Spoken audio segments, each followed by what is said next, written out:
হঠাৎ আমার মাথায় কারো হাতের স্পর্শে ঘুম ভেঙে গেল। পাশে তাকাতেই আমি অনেকটাই অবাক হলাম। আসলে সে আর কেউ না, অনেক দিনের সেই পরিচিত মুখ, যাকে দেখলে ছোটবেলার কথা মনে পড়ে যায়। কতই নাকি করছি সেই কালে, ভাই বোনের যে রক্তের সম্পর্ক, এরকম মধুর সম্পর্ক আর কোথাও নেই। দেখলাম রুমের মধ্যে সবাই এসেছে, বড় আপু রুজিনা এসেছে আর আমার পাশে বসে মাথায় হাত বুলিয়ে দিচ্ছে। আমি শোয়া থেকে উঠে বললাম, আরে আপু, তোরা কখন আসছিস আর কেমন আছিস? অনেকদিন পর তোদের দেখলাম। আপু বলল, একটু আগে আসলাম আর ভালো ছিলাম না রে এতদিন। আমি বললাম, কেন? তখন আপু বলল, ভাই ছাড়া কি বোন ভালো থাকতে পারে? আচ্ছা তুই কেমন আছিস? আমি বললাম, আছি, ভালো আছি। তো দুলাভাই কেমন আছেন? দুলাভাই বলল, হ্যাঁ ভাই ভালো আছি। আর আজকে এতদিন পর বাবা মায়ের কথা তোমার মনে পড়লো? জানো তোমাকে ছাড়া তারা কতটা কষ্ট বুকে চেপে বাঁচতেন? আমি বললাম, মাথা নিচু করে। তোমরা তো সবই জানো কেন আমি চলে গিয়েছিলাম। মেজো আপু বলল, এতদিন হয়ে গেল, একবারও আমাদের খোঁজ খবর নেস নাই, মনে হয় তুই আমাদেরকে ভুলে গেছিস। আমি বললাম, না আপু, ভুলে যাব কেন? পড়াশোনায় অনেক ব্যস্ত থাকতে হয়, মাঝে মাঝে সবার কথা মনে পড়লেও ফোনে তেমন খোঁজ খবর নেওয়ার সময় পেতাম না। তাছাড়া সবাইকে আমি খুব মিস করতাম। সাবরিনা বললাম, আচ্ছা যাই হোক, তোমরা সবাই চুপ করো, ওইসব এখন ভেবে লাভ নাই, মামা ফিরে এসেছে, এইটাই অনেক বড় বিষয়। সাবরিনার বাবা বলল, বাহ, তোমার মামার জন্য এত দরদ কই থেকে আসলো মামনি? সাবরিনা বলল, আম্মু বলেছে মামা অনেক ভালো, অনেক কিছু কিনে আনছে, আমাকে দেবে। এটা শুনে সবাই হাসছে। আমি আদর করে বললাম, তাই নাকি মামা? তারপর রিফা আর আবিরকে আদর করতে লাগলাম। ওদের বয়স এখন 4 বছর, তারা কত বড় হয়ে গেছে।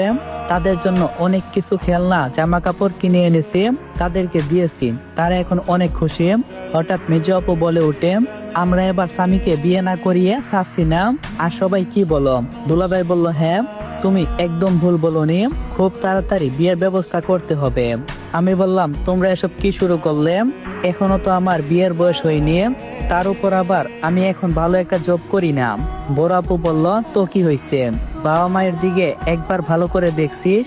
তারা আর কত কষ্ট করে খেতে খাবে। তাই বলি কি, এই বাড়িতে একটা বউ আনার প্রয়োজন। আমি বললাম, সবকিছু একটা সময়ের প্রয়োজন, সময় আসলে ঠিক তখন দেখা যাবে, এখন বিয়ে করতে পারবো না আমি। মা বলল, কবে আর সময় হবে, আর কবে বিয়ে করবি?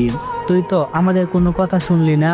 আর একটা কথা, যেটা শুনে আমার মাথায় আকাশ ভেঙে পড়লো, সেটা হলো, মা বলল, তোর বাবা তোর জন্য বিয়ে ঠিক করে ফেলেছে। মায়ের কথা শুনে আমি অনেকটাই অবাক। আমি বললাম, কি বলছো এসব? আমার বিয়ে ঠিক করে ফেলেছে মানে কি?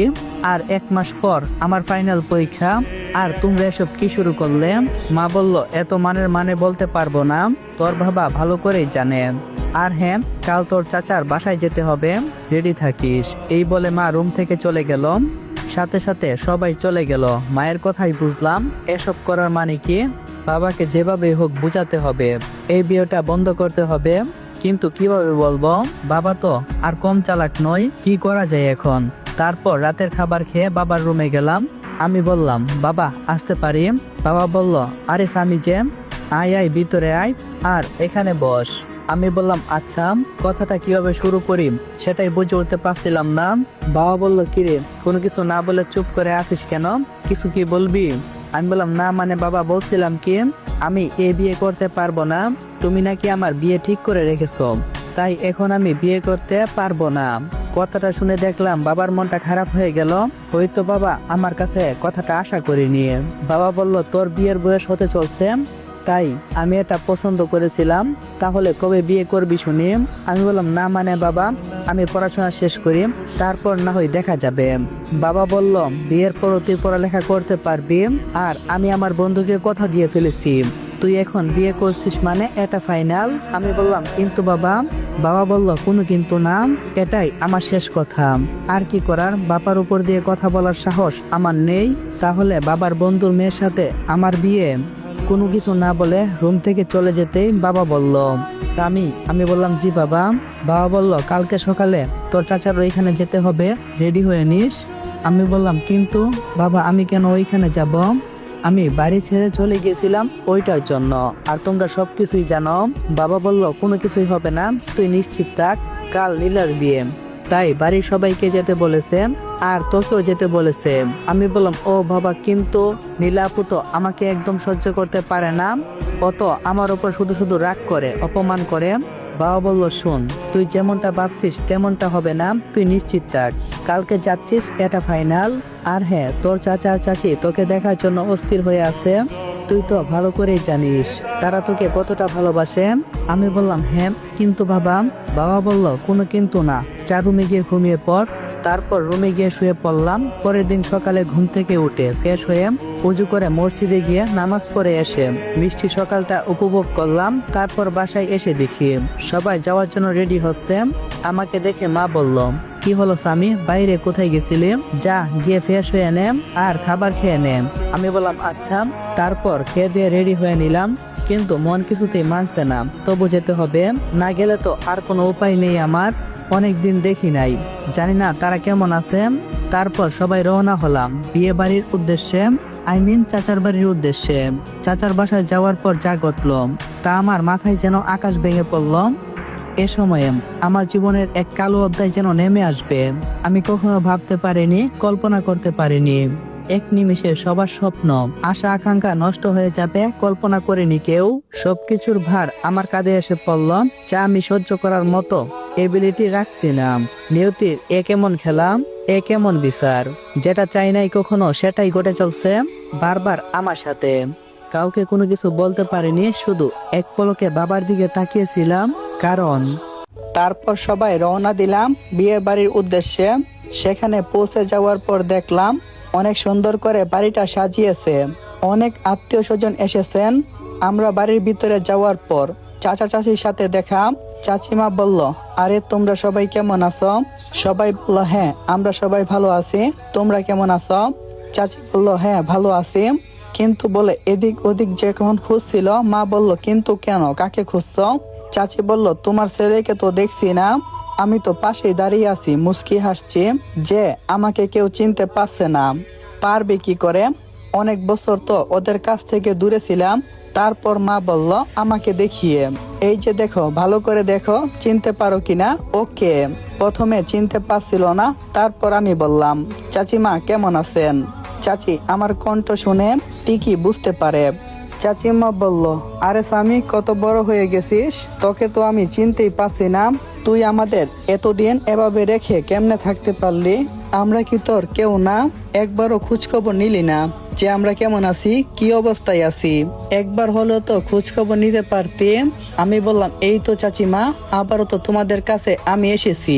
আর একটা কথা, তোমাদেরকে ছাড়া আমিও ভালো ছিলাম না চাচিমা, তোমাদেরকে অনেক মিস করতাম, কিন্তু নিয়তির কাছে আমি হেরে গেছিলাম।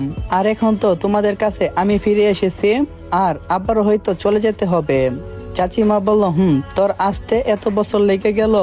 জানিস তুই সেদিন যার জন্য চলে গেলি, সেই নীলাকে অনেক বকেছিলাম, তোর মতো একটা ভালো ছেলে থাকতে সে কেমনে ওই কাজটা করতে পারতো। আমি বললাম, থাক না চাচিমা, এসব পুরনো কথা বলে আর আমাকে কষ্ট দিও না, সবকিছু সমাধান করা যায় না। চাচা বলল, তোমরা এখানে দাঁড়িয়ে না থেকে ভিতরে যাও, সবকিছু ঠিকঠাক করা আছে। আর চাচিমা বলল, হ্যাঁ হ্যাঁ, সবাই ভিতরে চলো। তারপর সবাই সবার কাজে ব্যস্ত হয়ে পড়ল। বিয়ের পার তো আসতে আরো দেরি আছে, তাই আমি একটু বিয়ে বাড়িটা ঘুরে দেখছিলাম। বাহ, কি সুন্দর করে সাজিয়েছে, কিন্তু নীলার সাথে দেখা করার মোটেও আমার সাহস হচ্ছে না। যদি আবার ও একটা ঝামেলা করে বসে, তাহলে সব আয়োজন নষ্ট হয়ে যাবে। তাই যত সম্ভব ওর থেকে দূরে থাকতে হবে। খেয়াল করে দেখলাম কিছু কিছু মেয়ে আমার দিকে তাকাচ্ছিল, তাও অনেকবার। আমি বুঝতে পারছিলাম তাদের দিকে না তাকিয়ে নিজের মতো করে চলতে লাগলাম। কিন্তু মনে হলো একটা সুন্দরী মেয়ে আমাকে ফলো করছে, কিন্তু কেন কে জানে। হঠাৎ বাবা আমাকে দেখতে পেয়ে ডাকলেন, তারপর বাবার কাছে গেলাম। আমি বললাম, কি হয়েছে বাবা, ডাকছো কেন? বাবা বলল, আমার বন্ধুর সাথে পরিচয় করিয়ে দেই, যার কথা তোকে বলেছিলাম, এ হচ্ছে রহিম, ওর মেয়ে সুমিতার সাথেই তোর বিয়ে ঠিক হয়েছে। আমি বললাম, আসসালামু আলাইকুম আঙ্কেল। আঙ্কেল বলল, ওয়ালাইকুম আসসালাম, তো কেমন আছো বাবা তুমি? আমি বললাম, আলহামদুলিল্লাহ আঙ্কেল, আপনি ভালো আছেন? আঙ্কেল বলল, ভালো আছি বাবা, তো তোমার পড়াশোনা কেমন চলছে? আমি বললাম, জি আঙ্কেল, ভালোই চলছে, সামনে আমার পরীক্ষা, আমার জন্য দোয়া করেন। আঙ্কেল বলল অবশ্যই দোয়া করব বাবা। আমার মেয়ে সুমিতা, তাহলে তোমরা কথা বলো, আমরা আসি। আমি বললাম জি আঙ্কেল। আমি তাকিয়ে দেখলাম ওই যে সেই মেয়েটা যে আমাকে ফলো করছিল, মেয়েটা দেখলাম অনেক লজ্জা পেয়েছে। আমি বললাম হাই। সুমিতা বলল হ্যালো। আমি বললাম আচ্ছা, একটা কথা জানার ছিল। সুমিতা বলল জি বলেন। আমি বললাম আমাকে তখন এভাবে কেন ফলো করছিলেন? সুমিতা বলল কই না তো। আমি বললাম মিথ্যা বলছেন মনে করেন, আমি কোনো কিছু বুঝতে পারি না। সুমিতা বলল আসলে তেমন কোনো কিছুই না, এমনি। আমি বললাম তাই বুঝি? সুমিতা বলল তাই। আমি বললাম ও আচ্ছা, তাহলে তুমি কোন ক্লাসে পড়ো? সুমিতা বলল অনার্স দ্বিতীয় বর্ষে। আমি বললাম আমি প্রথম বর্ষে। তাহলে আমার 2 বছরের বড় ও, আর সেটা কিভাবে আপনারা পরেই বুঝতে পারবেন। সুমিতা বলল না না ঠিক আছে, আমি বড় হলে আপনি করে বলা লাগে নাকি? আর কেউ কাছের মানুষকে আপনি করে বলা লাগে না? সুমিতার কথাই আমি অনেকটাই অবাক হলাম। আমি বললাম আপনি এই জুনিয়রকেই বিয়ে করবেন? সুমিতা বলল করব। আমি বললাম কিন্তু? সুমিতা বলল কি কিন্তু? আমি বললাম না মানে আপনার যদি কোনো আবার প্রবলেম হয় আমাকে নিয়ে, তাই আর কি। সুমিতা বলল আমার অতি কাছে এসে যাকে আমি জীবনের থেকেও সবচেয়ে বেশি ভালোবাসি, তাকে নিয়ে কোনো প্রবলেম হবে না আমার, আমি থাকতে পারবো। বুঝতে পারলাম তাহলে আমার ব্যাপারে ও সব কিছুই জানে, যে আমি একটা বাজে ছেলে নই, তাই এত ভালোবাসতে শুরু করেছে। আমি বললাম ঠিক আছে, আপনার সাথে তাহলে একটা সেলফি তুলি কেমন? সুমিতা বলল তুলতে দিতে পারি, তবে একটা শর্ত আছে। আমি বললাম কি শর্ত? সুমিতা বলল রাজি তো? আমি বললাম রাজি। সুমিতা বলল